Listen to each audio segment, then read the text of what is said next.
It's Captain Baby.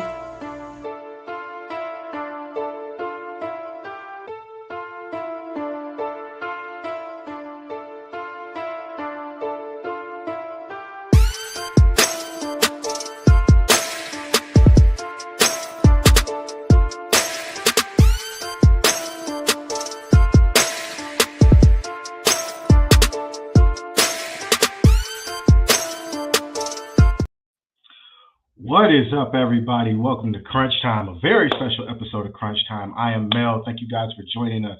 And today, on the cusp of the end of the regular season, I got not one, but two people joining me today, and that would be the assassin himself and the Avenger, as I like to call these guys, Admir Suljovic and Mikey Durzit. Mike, Admir, thank you guys for joining us. God, No problem. thanks for having us. And you guys deserve your flowers as always.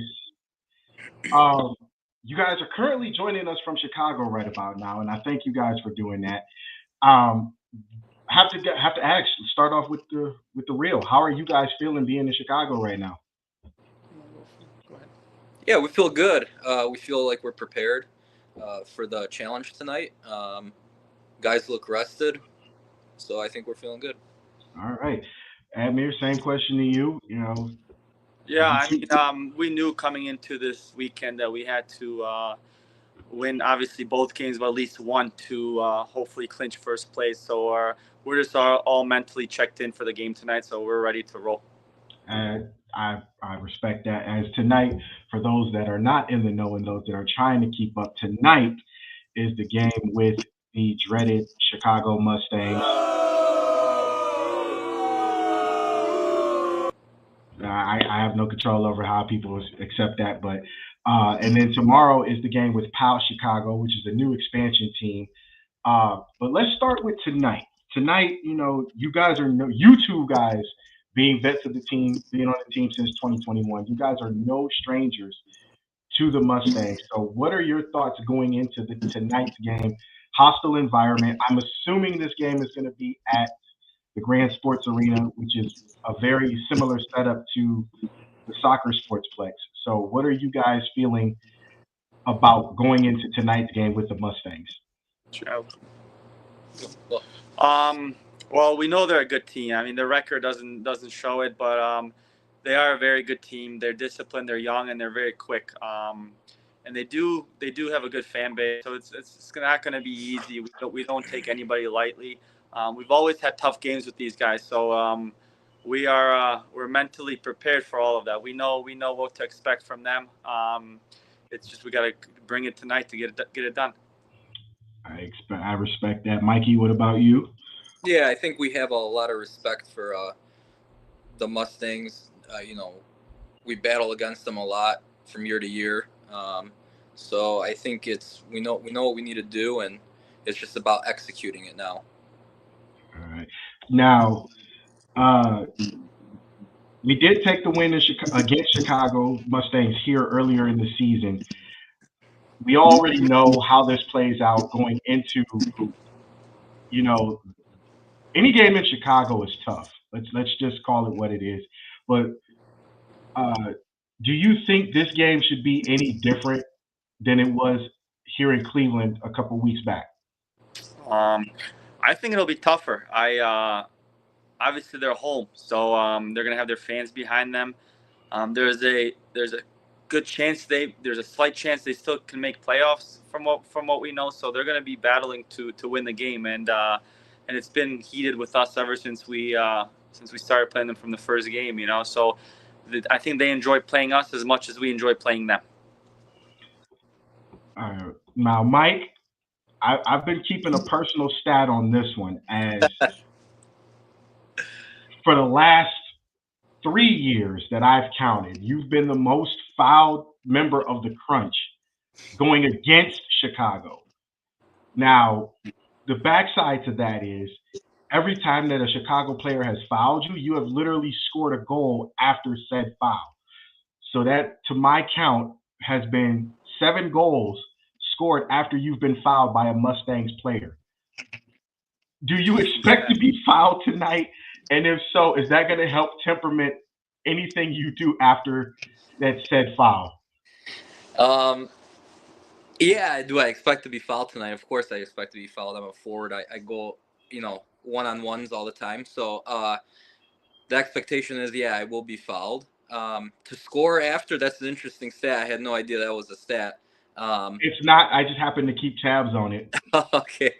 So, yeah, I mean, Don't make him angry. yeah, right. So that was the other thing. Everyone keeps saying that I need to keep a level head because it's important. So being fouled and keeping a level-headed mentality, and hopefully getting goals after. Yeah, I think it's a great vision.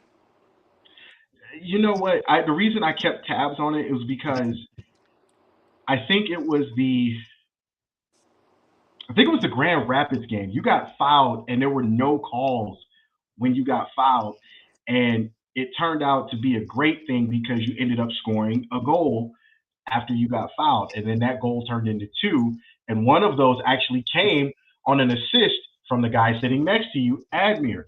So I took it upon myself to make that a stat because a lot of people don't realize how well you two work together.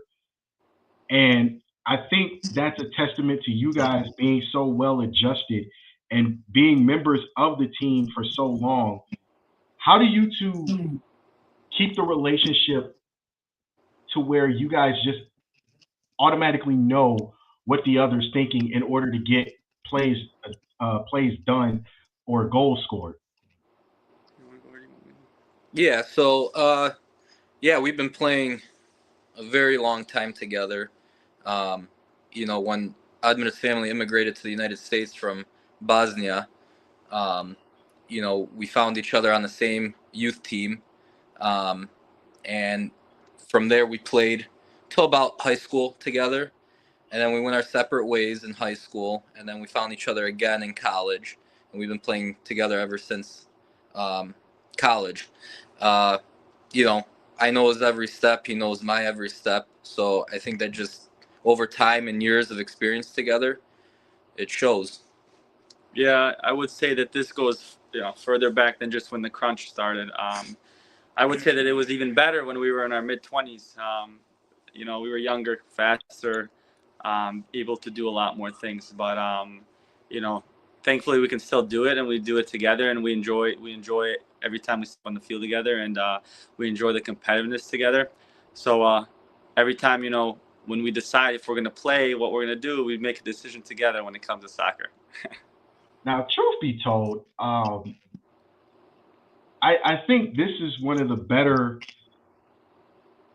versions of a crunch team because this reminds me and you say you guys are in your 20s, you guys were faster, stronger, but I don't think you guys have really lost a step, to be honest, because this is one of those situations where there are two guys who know each other very well. The steps are made easily, and realistically,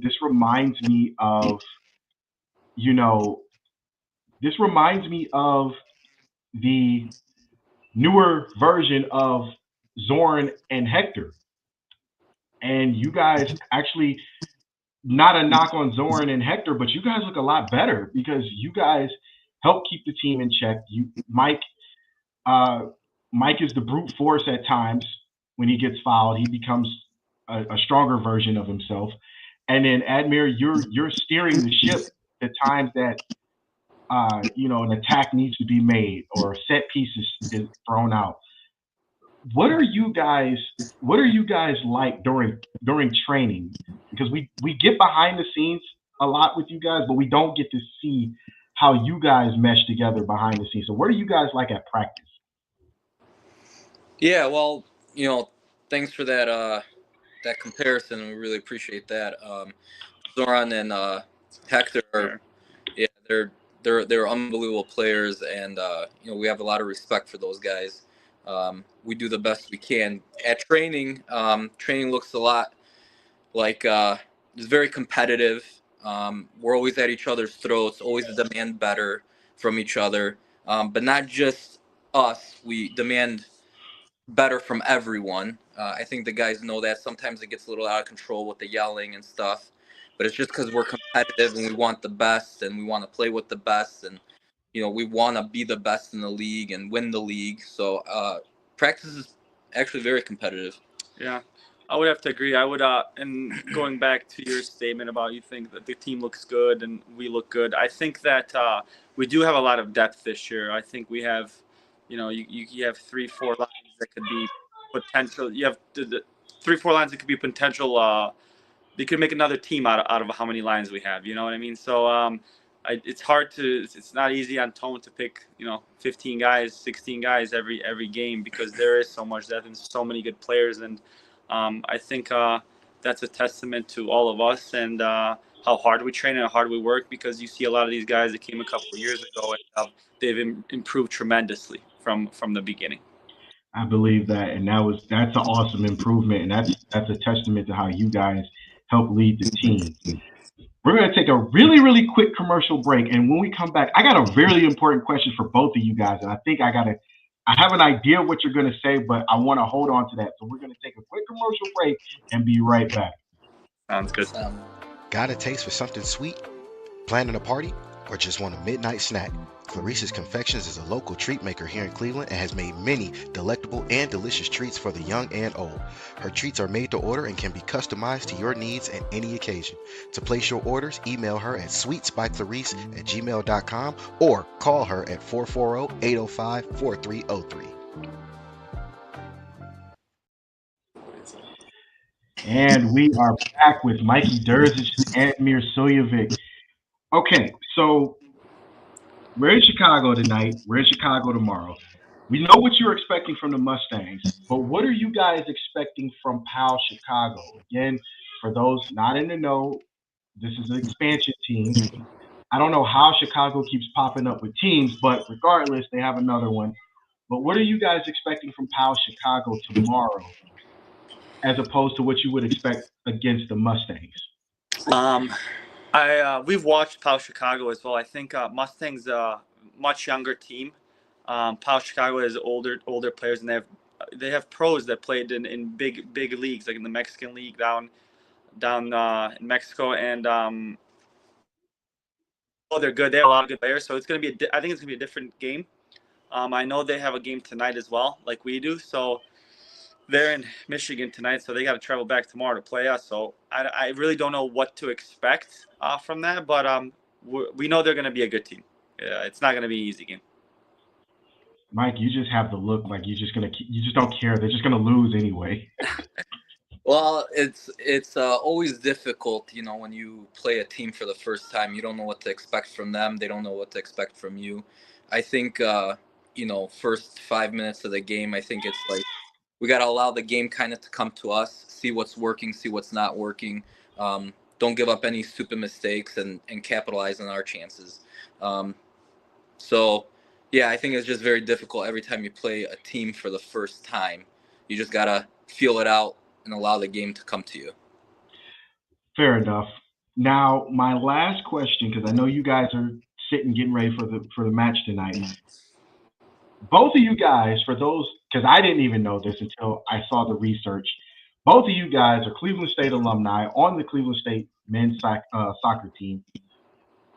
We know finals weekend is going to be at the Wolstein Center. Traditionally, the Crunch is home for at least, I believe it was like 15 years. You guys are coming back to the Wolstein Center as a team for the first time in over 20 years. What does that mean for you guys as Cleveland State alumni? Obviously, playing at the Wolstein where Crunch played itself is an honor, and being able to go back there. But on top of that, being from Cleveland State, I mean, we've been in the Wolstein Center many times for basketball games or ceremonies or anything like that. So it's going to be really cool to be back because we did go to school there. On top of that, knowing that the Crunch played there, it's going to be surreal a little bit. We're going to take it all in when the day comes and just enjoy it. And Mike, what about you? Yeah, I think it's going to bring back some great memories. I think we talk about it all the time, that our college years were best 4 years of our life. We had no worries. We played soccer, went to school when we could, and it was just a really great time, and we have a lot of good memories there, and we're hoping to create more that weekend. I agree with that, and I respect that sentiment because as a player, it's always good to actually have a chance to win your championship or win your league at home because the last two championships you guys have won, you've actually been on the road. So this is going to be awesome for me to be part of as media and not only as media, but as a fan as well. So, you know, for me to see this and for you guys to be part of it, I think this is an awesome experience on both ends. So with that, we'd like to thank Mike and Admir again for being on, for taking the time out of their day. So guys, thank you very much. Thank you. Thank you. You deserve your flowers. And tonight, I believe it's 6 p.m., 5 p.m. Central Time. The Crunch and the Mustangs go at it again for the umpteenth time. We're hoping and we're praying for a Crunch win. I believe if Stats got it right, this win will secure first place for you guys. If not, tomorrow we'll secure it for sure. But I'm sure tonight we'll secure first place and you guys will be regular season champions. So good luck to you guys tonight, and we will see you guys coming up later on. So for Crunch Time, that is Admir, that is Mikey, I am Mel. We will see you guys later. Take it easy. Hey, Cleveland soccer fans, for the first time in over 20 years, the Cleveland Crunch return home to the CSU Wolstein Center as Major League Indoor Soccer comes to Cleveland for its men's and women's finals weekend, April 11th through the 13th. Come check out all the fast-paced, goal-scoring action and watch your hometown Cleveland Crunch make their chase for a sixth league title and see who will be crowned the first ever Women's Major League Indoor Soccer champion. Tickets are on sale now at Ticketmaster.com/Cleveland Crunch or scan the QR code and get your tickets now.